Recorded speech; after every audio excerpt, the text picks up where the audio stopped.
আসসালামু আলাইকুম। আশা করি তোমরা সকলেই ভালো আছো। আমি আল্লাহর রহমতে ভালো আছি। আজকে নিয়ে এসেছি তোমাদের জন্য খুবই একটি গুরুত্বপূর্ণ সাজেশন। তোমরা যারা অনার্স থার্ড ইয়ারের পরীক্ষার্থী রয়েছো, আজকে মূলত তাদের জন্য এই সাজেশনটি। তোমরা যারা ফিনান্স অ্যান্ড ব্যাংকিং ডিপার্টমেন্টে রয়েছো, এই সাজেশনটি তাদের জন্য খুবই গুরুত্বপূর্ণ সাজেশন। এবং তোমরা জানো এবং দেখেছো বিগত বছরগুলোতে যে আমার সাজেশনগুলো থেকে কীভাবে কতটা গুরুত্বপূর্ণ এবং কীভাবে কমন পড়ে তোমাদের পরীক্ষায়। সেজন্য আজকে যে সাজেশন নিয়ে আলোচনা করবো সেটাও খুবই গুরুত্বপূর্ণ। তোমরা সেই সাজেশনটা অবশ্যই যদি ফলো করো ভালো একটা রেজাল্ট করতে পারবা। এবং তোমরা যারা অন্য অন্য ডিপার্টমেন্টে রয়েছো তারাও আমার সাজেশনগুলো দেওয়া আছে চ্যানেল এবং পেজে, সেই সাজেশনগুলো তোমরা দেখে আসতে পারো, তাহলে তোমরা উপকৃত হতে পারবা। এবং ভবিষ্যতে তোমরা যদি সাজেশন পেতে চাও তাহলে সেইভাবে তোমরা কমেন্টের মাধ্যমে আমাকে জানাবা, তাহলে আমি তোমাদের সেই সাজেশনগুলো আলোচনা করবো। আসো আমরা সাজেশন নিয়ে আলোচনা করি। আজকের বিষয় হচ্ছে ম্যানেজমেন্ট অ্যাকাউন্টিং। আজকের বিষয় হচ্ছে কি ম্যানেজমেন্ট অ্যাকাউন্টিং। বিষয় করেছে 23/24/07 এবং এই পরীক্ষাটাও 4 ঘন্টার একটা পরীক্ষা হবে। তোমাদের 80 নম্বরের একটা প্রশ্ন হবে। কত নম্বরের? 80 নম্বরের। আসলে আমরা কোশ্চেন প্যাটার্ন নিয়ে আলোচনা করব। এবং এই সাজেশনটি মূলত ফিনান্স অ্যান্ড ব্যাংকিং ডিপার্টমেন্টের জন্য, ফিনান্স অ্যান্ড ব্যাংকিং ডিপার্টমেন্টের জন্য। এবং আমরা যেহেতু থার্ড ইয়ারের পরীক্ষার্থী রয়েছি, তার মানে আমরা জানি প্রশ্ন প্যাটার্ন কীভাবে হয়, কি কি ধাপে হয়। তারপর আমি আবার তোমাদের অবগতির জন্য জানাচ্ছি যে প্রশ্ন প্যাটার্ন মূলত 3 ধরনের হবে। তোমরা জানো যে একটা শর্ট কোশ্চেন হবে, সেখানে 12টি কোশ্চেন থাকবে, অর্থাৎ পার্ট এ পার্ট থাকবে যেখানে 12টি কোশ্চেন থাকবে। প্রত্যেকটা কোশ্চেনের জন্য 1 মার্ক বরাদ্দ থাকবে, সেখানে 10টি লিখতে হবে। এবং পার্ট বিতে তোমাদের থাকবে 8টি কোশ্চেন, সেখান থেকে 5টি লিখতে হবে, যার নম্বর থাকবে 20। এবং পার্ট সিতে তোমাদের 8টি কোশ্চেন থাকবে, লিখতে হবে 5টি, যার নম্বর থাকবে 50। আমরা এই হলো 80 মার্কস। এই 80 মার্কস আমরা কীভাবে পেতে পারি, কয়টা অধ্যায় পড়লে 80 মার্কস পাবো, কয়টা অধ্যায় পড়লে মিনিমাম পাস করবো, কয়টা অধ্যায় পড়লে আমরা মিনিমাম ফার্স্ট ক্লাসের নাম্বারটা উঠিতে পারে, সেভাবে আমরা সাজেশন নিয়ে আলোচনা করব। আসো প্রথমে আমরা দেখি কোন কোন অধ্যায়গুলো বা কোন কোন চ্যাপ্টারগুলো আমি দিয়েছি সেটা দেখো। প্রথমে আমি যে চ্যাপ্টার রাখছি সেটা দেখো, chapter 1 introduction to management accounting. Must must must পড়তেই হবে, কোনো বিকল্প নাই। ইন্ট্রোডাকশন টু ম্যানেজমেন্ট অ্যাকাউন্টিং পড়তেই হবে। এবার দেখো আমি যেটা রাখছি chapter 2 cost concept and classification. Very very important. যেগুলো মাস্ট লেখা দেখবা সেগুলো পড়ার পরে যদি তোমার সময় থাকে তাহলে এইটা পড়বা, কিন্তু অবশ্যই পড়ে যাওয়ার চেষ্টা করবা। Chapter 3 appreciation and variable costing. আবারও বলছি, শুনো যে chapter 3 appreciation and variable costing must must must পড়তেই হবে, কোনো বিকল্প নাই। তারপর দেখো chapter 4 cost volume profit relationship, must পড়তেই হবে। তারপর দেখো chapter 6 budgeting and budgetary control, must পড়তেই হবে।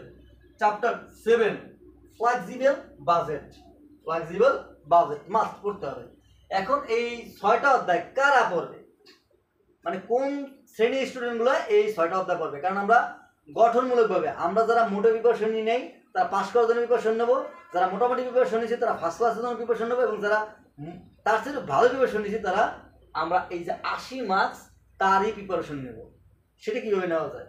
তোমরা যারা এই এ প্লাসের জন্য 80 মার্কসের এই কোশ্চেনগুলো কমন পেতে চাও, তাদের এই 6টি অধ্যায়, এই 6টি অধ্যায় পড়তে হবে, এর কোনো বিকল্প নাই। মানে যারা এই 80 মার্কসই কমন পেতে চাও তাদের এই 6টা অধ্যায় পড়তে হবে, 6টা চ্যাপ্টারই পড়তে হবে, এর কোনো বিকল্প নাই। এখন আসো যে আমি ফার্স্ট ক্লাস পেতেছি, মানে আমার 60 মার্কস হইলে হলো, ফার্স্ট ক্লাসের নাম্বারটা হইলে হলো, আমি সেভাবে আমার প্রিপারেশনটা নেব। তাইলে আমরা কি করব? আমরা তারা মাত্র কয়েকটা অধ্যায় পড়লেই হবে। তারা আমরা মাত্র 5টা অধ্যায় পড়বো। কয়টা অধ্যায়? মাত্র 5টা অধ্যায় পড়বো। এই 5টা অধ্যায় পড়লেই আমরা কিন্তু ভালো রেজাল্ট করতে পারবো। তারা শুধু এই চ্যাপ্টারটা বাদ দেবো, তার মানে আমরা চ্যাপ্টার 1টা পড়বো, introduction to management accounting first ক্লাসের জন্য। Chapter 3 appreciation and variable costing must পড়বো। Chapter 4 cost volume profit relationship must পড়বো। Chapter 6 budgeting and budgetary control must পড়বো। এবং চ্যাপ্টার 7 ফ্লেক্সিবল বাজেট মাস্ট পড়বো। এই 5টা চ্যাপ্টারের যদি কেউ কম করার চেষ্টা করো তাহলে শিওর থাকো তার ফার্স্ট ক্লাসের নাম্বারটা কমন পড়ার সম্ভাবনা একদমই কম। এই 5টা চ্যাপ্টারই পড়তে হবে, তাহলে তোমার ফার্স্ট ক্লাসের নাম্বার পাওয়া, কমন পাওয়া একদম সহজ হবে। তার মানে তুমি 60 থেকে 70 মার্কসের মতো কমন পেয়ে যাবা। এখন আসো যে না আমি এতগুলো পড়তে পারবো না, আমার পাস করা প্রয়োজন, তারা কয়টা অধ্যায় পড়বা, কয়টা চ্যাপ্টার পড়বো, তাদের জন্য ব্যবস্থা আছে। তারা যদি 2টা চ্যাপ্টার পড়ে, মাত্র 2টা চ্যাপ্টার, এই 2টা চ্যাপ্টার পড়লেই তারা পাস করতে পারবে। অর্থাৎ পাস করতে যে 32 লাগবে, কত 32 মার্কস লাগবে, এই 32 তোমরা কমন পেয়ে যাবা এবং তার বেশিও পাবা। তারা কোন কোন চ্যাপ্টার দুটো পড়বা, তারা পড়বা চ্যাপ্টার 4 এবং পড়বা তোমরা চ্যাপ্টার 6। এই 2টা চ্যাপ্টার যদি পড়ো ভালোভাবে, কোন কোন, chapter 4 cost, volume, profit, relationship must, chapter 6 budgeting and budgetary control must.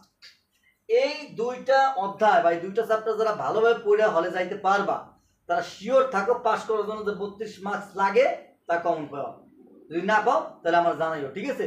তা আমি শিওর দিলাম তোমরা পাবা। এখন এই গঠনমূলকভাবে যার যার মেধাক্রম অনুসারে তারা কিন্তু পড়াশোনা করবা, ভালো দল করতে পারবা, এটা আমি গ্যারান্টি দিতে পারি। আর কিছু কথা আছে যে তোমরা অনেকে বলো যে স্যার আমার বইয়ের সাথে চ্যাপ্টারের মিল নাই, মানে অনেক ধরনের সমস্যার কথা বলো, একটু ভালোভাবে মিলিয়ে দেখো, অবশ্যই মিল পাবা। এবং এই সাজেশনটি কাদের জন্য বানানো হয়েছে তারা একটু দেখার চেষ্টা করো, ঠিক আছে? এখন আসো, তোমরা তো আমার এই ভিডিওটা যারা আমার চ্যানেল থেকে দেখতেছো তারা অবশ্যই চ্যানেলটা সাবস্ক্রাইব করে রাখবা এবং বেল বাটন বাজিয়ে দেবা, কমেন্টের মাধ্যমে, শেয়ারের মাধ্যমে চ্যানেলটাকে আরো রিচ করার চেষ্টা করবা, যাতে তোমরা আরো গুরুত্বপূর্ণ ফাইনাল ইয়ারের সাজেশনগুলো পাও সেজন্য। এবং যারা পেজ থেকে আমার এই ভিডিওটা দেখবা, আমার পেজের নাম হচ্ছে ইন্দ্রদুস কোচিং, EMDADULS ইন্দ্রদুস কোচিং, বলতে COACHIN কোচিং। এই পেজটা অর্থাৎ ফেসবুক পেজ, এই পেজটায় গেলে তোমরা ফলো দিয়ে রাখবা এবং বেশি শেয়ার করবা, যাতে তুমি শেখো, তোমার পাশের বন্ধুটাকে শেখার চেষ্টা করাও, যাতে তুমি হলে গেলে তুমি একটা সাপোর্ট পাও। কারণ হলে যদি পড়াশোনা করে না যাও তাহলে পাস করা হয়েছে বোকামি। সেজন্য আমি বলবো পড়াশোনা করে যাও এবং এই সাজেশন থেকে যদি কমন না পড়ে তাই আর কোনো সাজেশন তৈরি করবো না। সেজন্য আমি বললাম যে তোমরা অবশ্যই সাজেশনটা দেখে যাবা, 100% শিওর থাকো, খুব ভালো একটা দল করতে পারবা। আশা করি তোমাদের সাজেশনটা বুঝাইতে পারছি। খোদা হাফেজ, ভালো থাকো।